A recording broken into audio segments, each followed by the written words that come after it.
আসসালামু আলাইকুম প্রিয় ভাই ও বোনেরা, আশা করি আপনারা সবাই ভালো আছেন।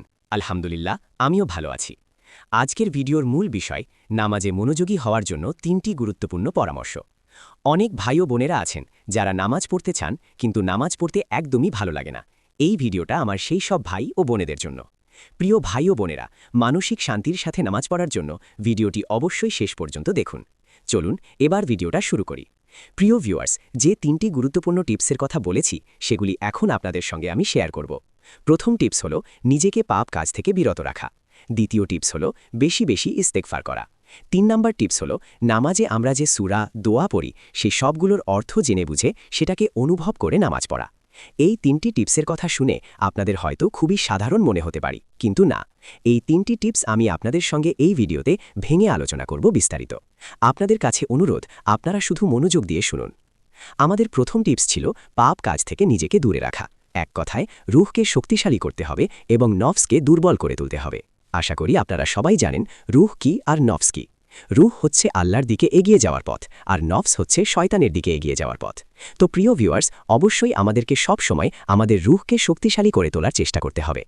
আমরা যখন রাত্রে ঘুমানোর আগে মনে মনে ভাবি আজ 1000 ইস্তেগফার করব, 1000 দরুদ পড়ব, তখনই আমাদের মনে হয় না, আজ থাক, আজ অনেক রাত হয়ে গেছে, রাত জাগলে চোখের নিচে কালি পড়বে, শরীর খারাপ করবে। এটা কিন্তু আমাদের নফস করায়। আর সেটা যখন আপনি সত্যি সত্যি করে ফেলেন, তখন বুঝতে হবে আপনার নফস বেশি শক্তিশালী, রূহ কমজোর হয়ে আছে। আপনাদেরকে সবসময় চেষ্টা করতে হবে রূহকে শক্তিশালী করে তোলার। তো সেটা আমরা কিভাবে করব? প্রথমত আমরা গীবত করা বন্ধ করব। সব সময় এটা মাথায় রাখতে হবে, কোনো মানুষের সঙ্গে খারাপ আচরণ করা বন্ধ করতে হবে। সবার সঙ্গে হাসি মুখে ভালো ব্যবহার করতে হবে। স্বার্থ ছাড়া মানুষের সাহায্য করা। এক কথায় আপনার মনে কোনো প্যাচ রাখা যাবে না। সব সময় মন একদম পরিষ্কার রাখতে হবে। আপনি কি জানেন প্রথম টিপসের সঙ্গে দ্বিতীয় নাম্বার টিপস এই কারণেই জুড়ে আছে? শত চেষ্টার পরেও আমরা অনেক সময় অনেক পাপ কাজ করে ফেলি, নিজেদের না চাইতেও।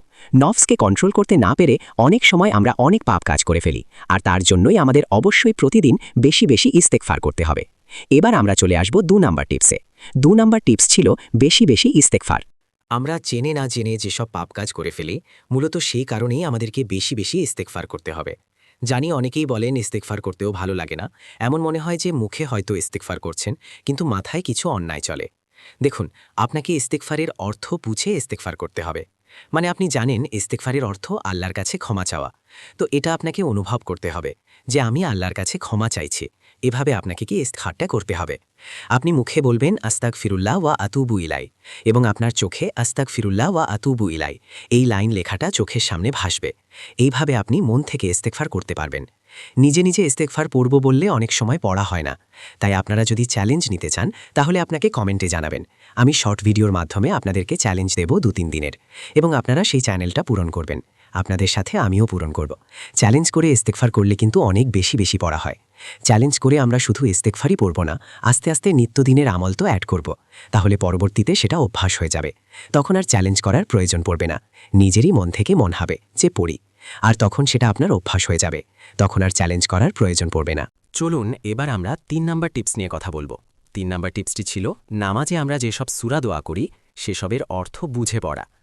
এখন আমরা নামাজে যেসব দোয়া ও সূরা পড়ি সেসবের অর্থ জানি না বলে অনেক সময় আমরা নামাজ পড়ি, মুখে দোয়া ও সূরা পড়ি, কিন্তু আমাদের মাথায় নানা রকম ভাবনা চিন্তা চলে, কারণ আমরা জানি না আমরা কি বলছি।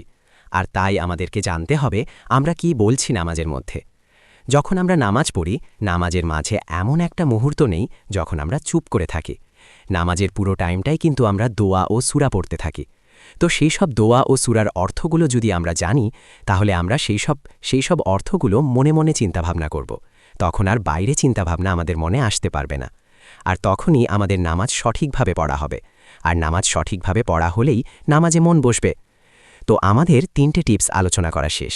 আমি জানি না আমার বোঝানো আপনাদের কেমন লেগেছে।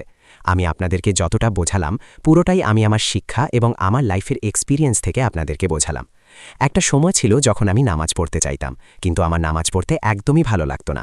নামাজ হয়তো জোর করে পড়তাম, কিন্তু নামাজ পড়তাম। দোয়া সূরা সবই পড়তাম, কিন্তু নামাজের বাইরে চিন্তাভাবনা মাথায় চলত। তারপর আমি নিজেও নামাজে এইভাবে মনোযোগ দিতে পেরেছি। আলহামদুলিল্লাহ। ইনশাআল্লাহ আপনারাও পারবেন। আর হ্যাঁ, আপনাদেরকে এই যে বললাম দুয়া ও সূরার অর্থ জেনে নামাজ পড়তে হবে, তো নামাজে যেসব দুয়া তসবিহ আমাদেরকে পড়তে হয় সেগুলোর অর্থ এক এক করে শর্টস ভিডিওর মাধ্যমে আপলোড করছি। এবং 12টি ছোট সূরার অর্থ আপলোড করছি। আপনারা যদি চান তাহলে আমার দেওয়া শর্টস ভিডিও থেকে অর্থগুলো জেনে আপনারা নামাজ পড়তে পারেন। একবার শুনলেই বা দেখলে হয়তো মনে থাকবে না, তার জন্য আপনারা স্ক্রিনশট নিয়ে রাখতে পারেন। আর যদি আপনারা ইস্তিগফার চ্যালেঞ্জ নিতে চান তাহলে আমাকে অবশ্যই কমেন্টে জানাবেন। আমি শর্টস ভিডিওর মাধ্যমে আপনাদেরকে ইস্তিগফারের 500 বা 1000-এর চ্যালেঞ্জ দেব, 1 বা 2 দিনের, এবং আমিও নেব। আপনাদের সাথে আমারও ইস্তিগফার করা হবে অনেক বেশি ইনশাআল্লাহ। আমার চ্যানেলের শর্ট ভিডিওতে এখন নামাজে পড়া দোয়া ও সূরার অর্থ জানার সিরিজ চলছে, তো সেই মাঝে 2-3টে করে সপ্তাহে ইস্তিগফার চ্যালেঞ্জের শর্ট ভিডিও আপলোড করব। তাহলে আমাদের নামাজে পড়া দোয়া ও সূরার অর্থ জানা হবে এবং বেশি ইস্তিগফার করা হবে। আপনারা খুব তাড়াতাড়ি নামাজে মনোযোগী হতে পারবেন ইনশাআল্লাহ।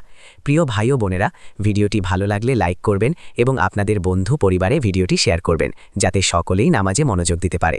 আর চ্যানেলটি সাবস্ক্রাইব করে পাশে থাকবেন। আসসালামু আলাইকুম ওয়া রাহমাতুল্লাহি ওয়া বারাকাতুহু।